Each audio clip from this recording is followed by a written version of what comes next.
Welcome to Coastal Conversations, where we invite you to journey with us beyond the time constraints of Sunday morning.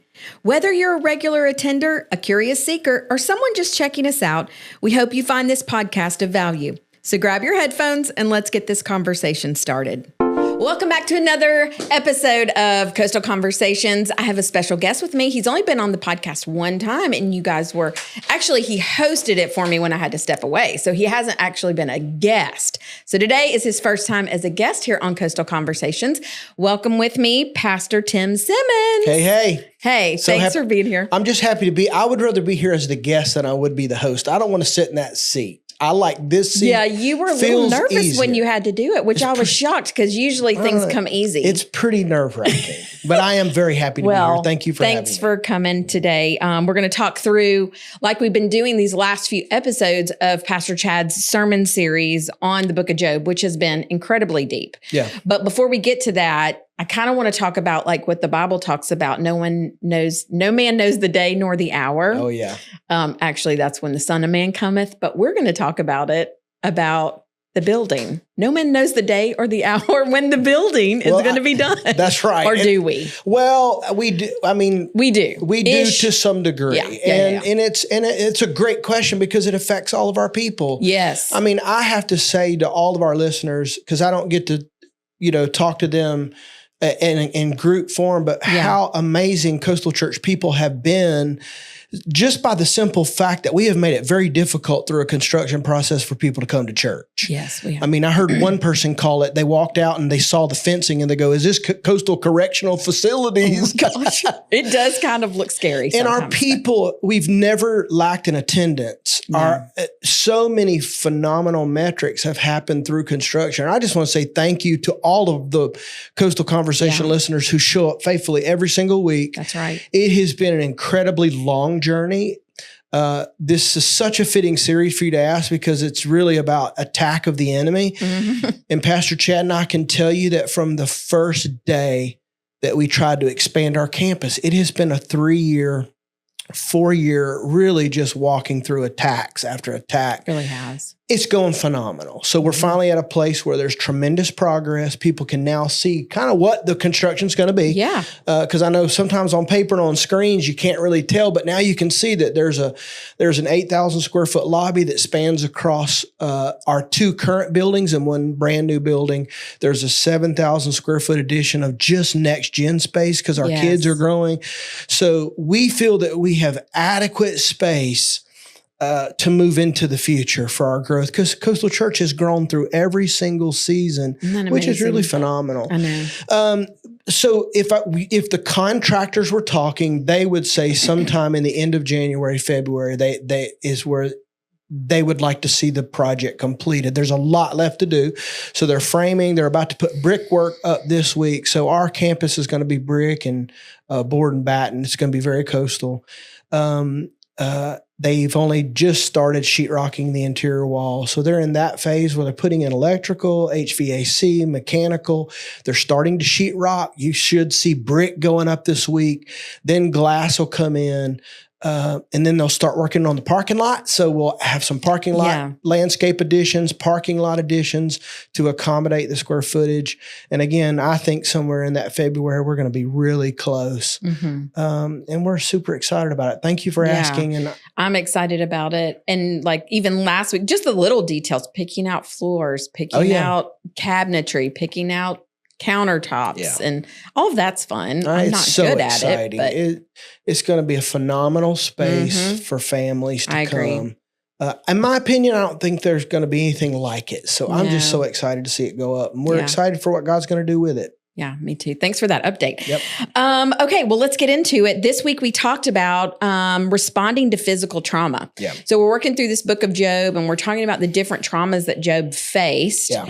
And this week was his physical trauma. And in the homework, I mean, Pastor Chad listed all of the physical things Job went through, which was eye-opening for me because he goes through a lot. But then you see that list of like just scraping his skin and the depression and all the physical things he went through. I don't know that anybody can wrap their minds around. It is tough. The level of destruction he went through. Yeah, just the tone of this series. Like, what I'm so blown away by is, first of all, the courage to attack a book like Job.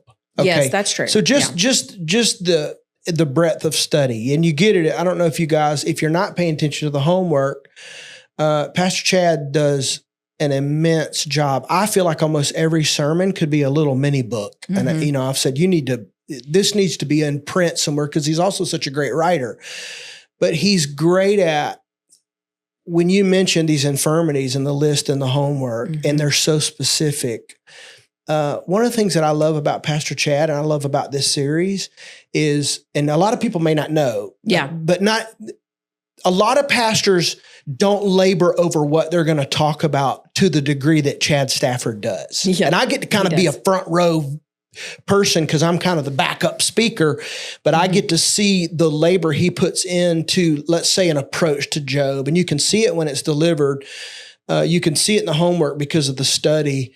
You can see it in the details and your list of his infirmities, just digging that deep. But I appreciate the tone and the spirit. There's so much I love about this series. I know for me, it's such a faith builder, even when he's tackling these tremendously difficult topics like physical trauma. I know I can just feel for him the heaviness that it takes, and yet the faith that it builds in me. Yes, and so the homework was phenomenal. I mean, it's comprehensive. It could be all your whole week of devotions to get a glimpse. And he has a way. He has a phenomenal way of taking something that complicated and making it common man. Yes. Like when I read that list of infirmities, I connect and go, I can now see that in the text. And that's really good. I thought this weekend was deep, difficult, but also incredibly exciting and faith building. Right. I agree, because we have those questions around physical infirmities, like, well, did God do this to me? Yeah. And he clearly helps us answer that. No, Satan puts these on us. Yeah. God uses it for his glory in situations. So that's right. That's really good. I thought the balance that he approaches those things with. So to be able to teach Job and also in one breath say, God can heal you and you could suffer physically. That tension was pretty masterful, even in this weekend and some of the language, even at the end. Because I know for me, I needed to hear this message when I was in my 20s because of the balance. Yes. You and I, so for people, I don't know if they know, but so Pastor Chad, Jennifer, Ashley, and Tim all went to Bible college together. And I was thinking about this, even knowing I was going to come on your podcast. But when we went to Bible college, everyone was so certain of divine healing. Yeah. Like you come to this college. And so I just kind of drafted from all these brilliant, these professors and these philosophers. I'm like, well, if they say it happens, then I just need to believe that it happens. And then I got in my 20s and I had a real bout with my belief in divine healing. Yeah. And I had to kind of own it for myself and figure out. And I'm listening to him preach on divine healing and physical suffering, this tension that God does heal. He does desire it. Sickness is not from God, and people go through stuff every day. And I thought, if I could have heard this message, I think I was like 27 and just wrestling with it, it would have fast tracked me to get to where I am today, which I think he ended his message with. He said, the resolution to it was, God's the one who heals, not us. Yeah. And that was kind of what I ended at 27, with the responsibility to pray for people and when God answers our prayers and when he doesn't. So I agree. When my father was going through all of his sickness late in his last few years, I mean, he battled with diabetes for years and then kidney failure, and then it got progressively worse with different things. And, in the last stages of everything, you believe God can heal, but in the back of your mind is like, help my unbelief. Yeah, that's good. And then it is when they're suffering so much. Yeah. Then I just began to pray for mercy. Yeah. Mercy if he leaves him here on this earth, that he will be healed and whole and not have to suffer. Yeah. And then mercy if not, and he takes him, that's God's mercy. Yeah, that's good. And so that's kind of how I landed that plane for me when I was battling with those questions, is like, God, it's mercy if you leave him here because you're going to heal him and you're going to see him through. or it's mercy if you take him. Yeah, that's you deep. know, That's so deep. That's that's deep how water. I had to hold that. Well, let's talk through some of our notes, like what we gleaned from some of it a little bit. That idea of holding fast to our faith, to strengthen a grip on something that we already hold is our response when we're attacked. Yeah, I loved it. So that helps us see so many times when we're attacked, and we, especially with physical trauma and things like that, and we don't understand suffering, we begin to loosen our grip on the things. Like you just said, you struggle with things. So you start loosening your grip. You're like, is this really what I believe? Yeah, that's good. And what Chad encouraged us to do, that the scriptures say, is no, we double down. Yeah. We hold fast. Which I love. Even the metaphor, even the Greek word and the translation. For someone like me to give me a picture of what to do, because this message had philosophy, it had tension, and then it had these little practical things, and that to me was very practical. I mean, I know it was deep, but for me, it was like, I can imagine. What do you do when you face this and nothing's happening? You strengthen your grip. Yeah. You dig in deeper. That imagery helped me so much. So good. Just thinking about, man, as a man walking out of this message, because I wrote my little practice down. What do I need to do when I face this? And that imagery to me was so important. It was a huge piece of the puzzle. It was really early in the message that he shared it. And I still kind of chewed on it. It's like, man, when I'm praying for my kids and I didn't see something happen, when I'm praying for my mom, or when I'm praying for a situation or a need and it hasn't happened, well, what do I do? We double our grip. We double down. And he talked about that in that whole thing. He talked about being on the offense instead of the defense, which is Chad's posture. That's classic. That's classic Stafford. But I agree as a child of God, how we play offense is that we prepare. A good offense takes a lot of preparation. Agreed. And so you prepare in the times when you're not suffering, so that when you suffer and when things happen and when you're attacked, you have something to hold on to. That's right. If not, you're scrambling. And the framework. So that is classic Chad Stafford. Yeah.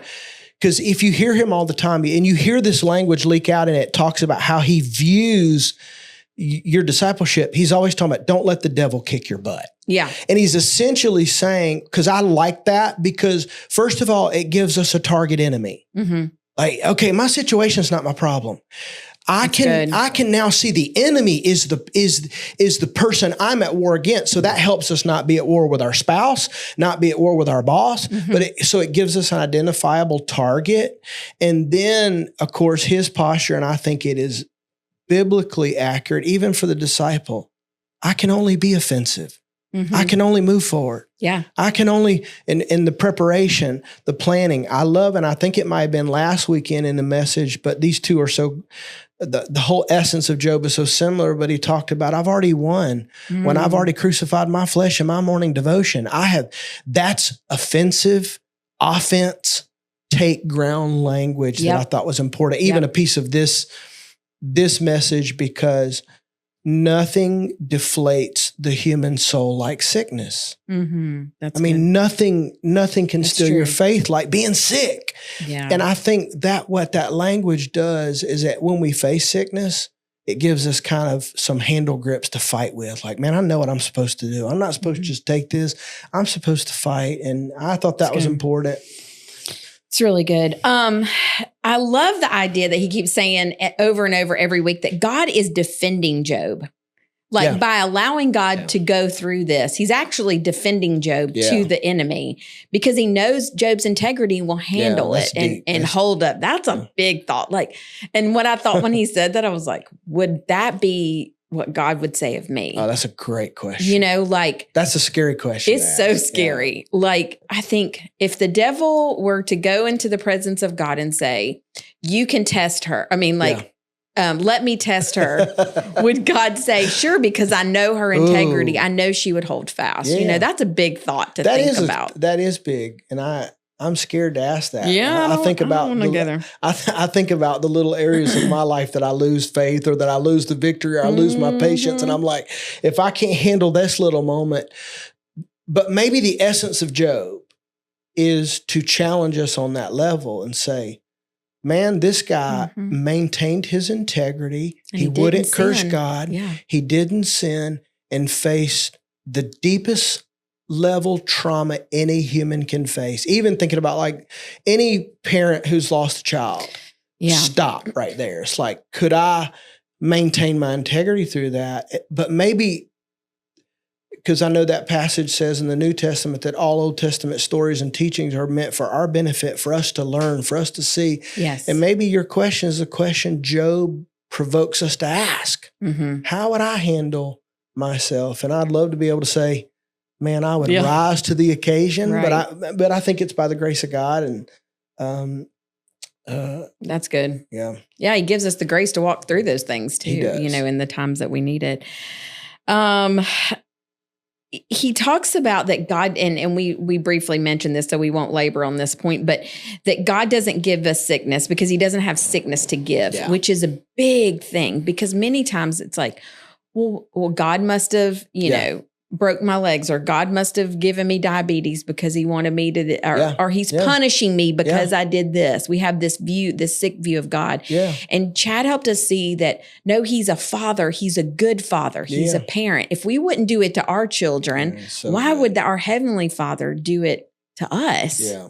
Even his that thought was, even those teachings, like, even when he talked about when you're filling out the multiple choice and it says it was an act of God, I was stunned by that. It never hit me that we really sometimes attribute God, if we're not careful, to things that he would never do. And I have a feeling that there's tons of people that when they go through these situations, they kind of shake their fist at God. They question God. And it was so clear, so concise, so theologically strong for us to understand God didn't bring this. It didn't come from God. And I think that's a faith builder for our people. I know it is for me. Yeah. Again, it really helps me identify who to blame and who's the target. Yep. And it's not God. So I think that's knowing his heart for people to grow in this area. That was a big piece of the puzzle this weekend. Yeah. I agree.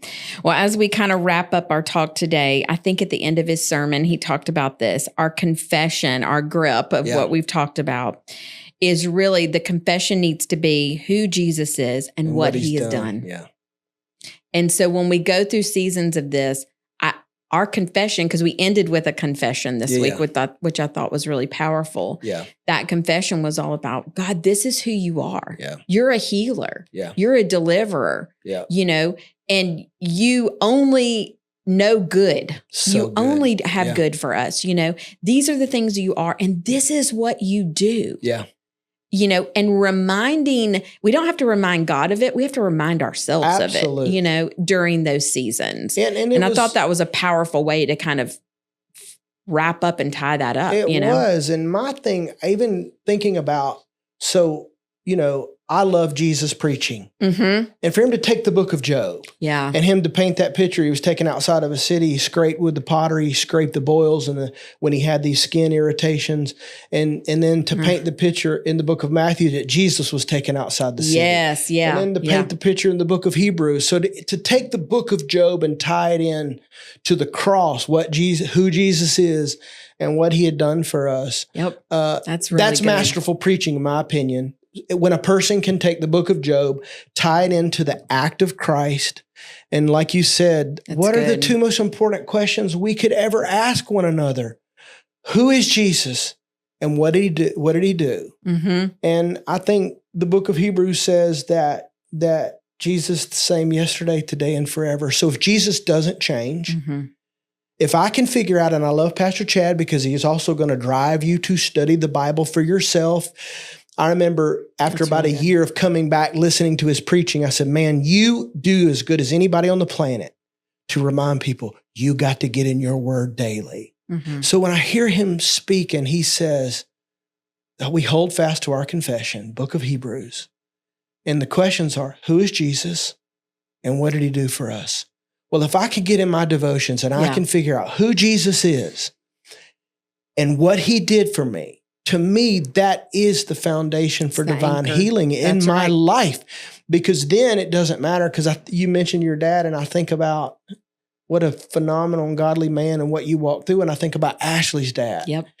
And I remember when he got his final cancer diagnosis, and we were all sitting in that room together, and the screen, and Bobby, who was such a tough man, Ashley's dad, the screen lit up, and Bobby said, well, it looks like a Christmas tree. And he was just saying, I've got cancer from top of my head to the bottom of my feet. And it rocked all of us. Yeah. Well, so then we started praying for him every day in his house. And I was kind of the little prayer leader in the family and the group. And so I would get everybody around, and the dog would even come up and sit beside him. And we was going to pray for Bobby. And I asked Ashley, and, and she kind of gave me some bedrock statements. I remember she just kind of said, can you just say, we know God loves us. We know he wants us to be healed, and we rest and we stand in that fact. And now hearing Pastor Chad talk about our confession. Yes. Who is Jesus? And what did he do for us? That's great. I know that he loves me, and I know that he paid the price on the cross for my sin, not just my sin, but so that I could be healed. And then he finishes by saying, and healing's his job. Yeah. And I thought, that gives me the faith. I know who Jesus is. I know what he's done. So I can pray for any person at any time, and it's God's job to do the rest. That's right. I give him opportunity, and he's the healer. And then to have I thought, because it's always risky, like he takes risks that I'm scared. Like if I'm preaching, we have conversations. We're going to bring everybody up at the end and pray for them to be divinely healed.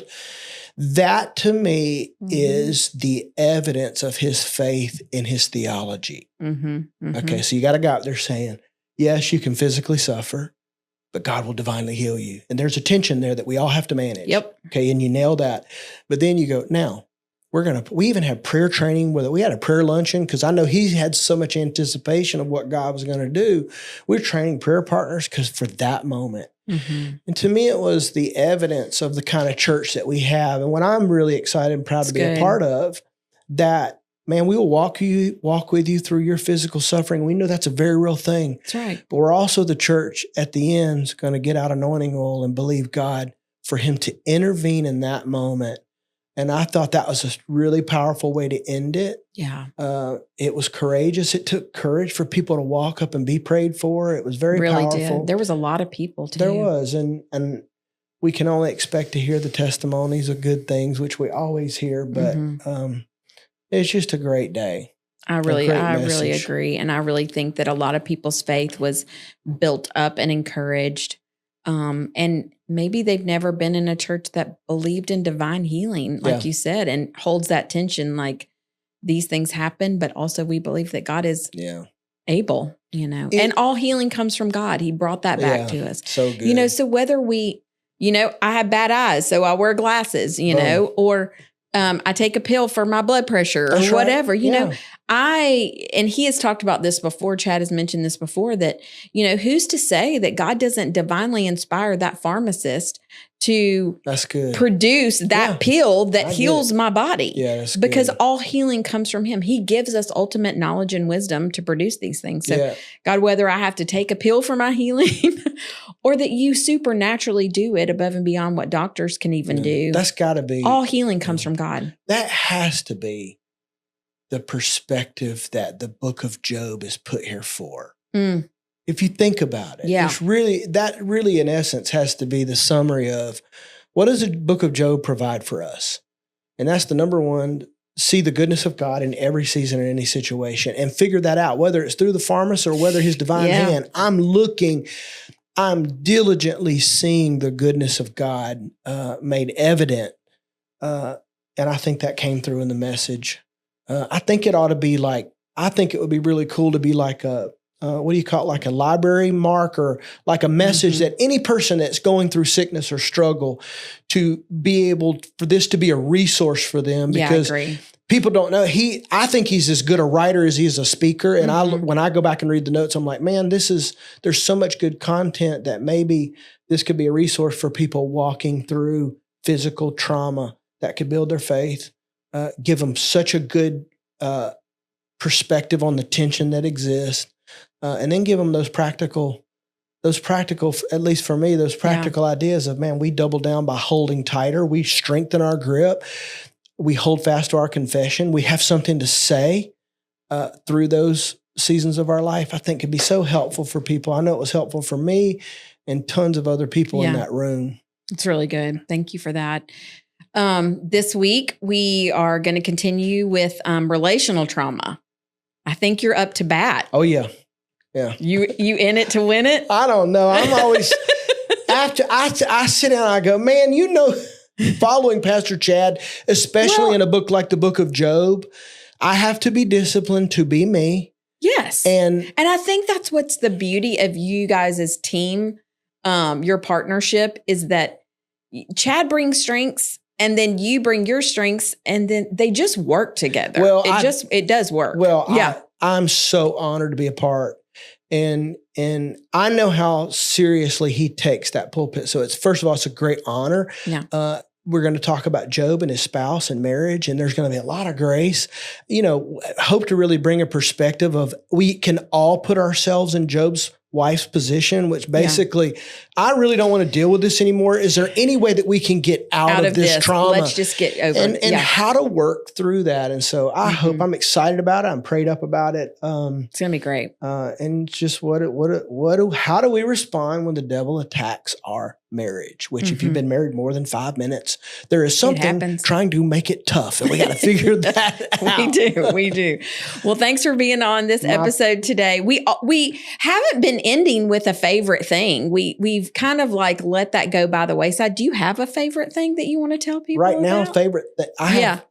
I know I put you on the spot and I didn't kind of prepare you for that. So if you don't have one, that's okay. Is there a new, I know your pellet grill. Pellet grill, favorite thing. Now, is it a smoker or a grill? It's a smoker. Now, Chad calls my pellet grill because he's like an old school for real barbecue person. He calls it an easy bake oven for men, but that's okay. I love it. I think he's getting inspired and he needs one. I think he's going to. This time of year, so it's we need one more thing to add to our garage. It's time to cook. We always cook and watch games together. Our family's going to love it. And so we'll always plan the menu in advance. So I think cooking this time of year your easy bake oven.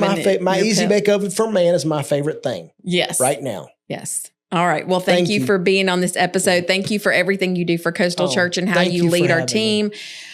You are a blessing and we appreciate it so much. Thanks for listening to this episode of Coastal Conversations. We will be back next Wednesday with a brand new episode as we continue in our series of Job. It's good, y'all. If you need to go back and watch, you can always go to our YouTube channel and check it out. Share it with a friend because these messages, like we said, are deep, but they are encouraging and they will build your faith. We love you, Coastal. We'll see you next week. Thank you for listening to this week's Coastal Conversations podcast. All of today's references will be found in the show notes. Also, if you enjoyed listening, be sure to subscribe, rate, and review. We'll see you at Coastal this Sunday as we pick the conversation up from here.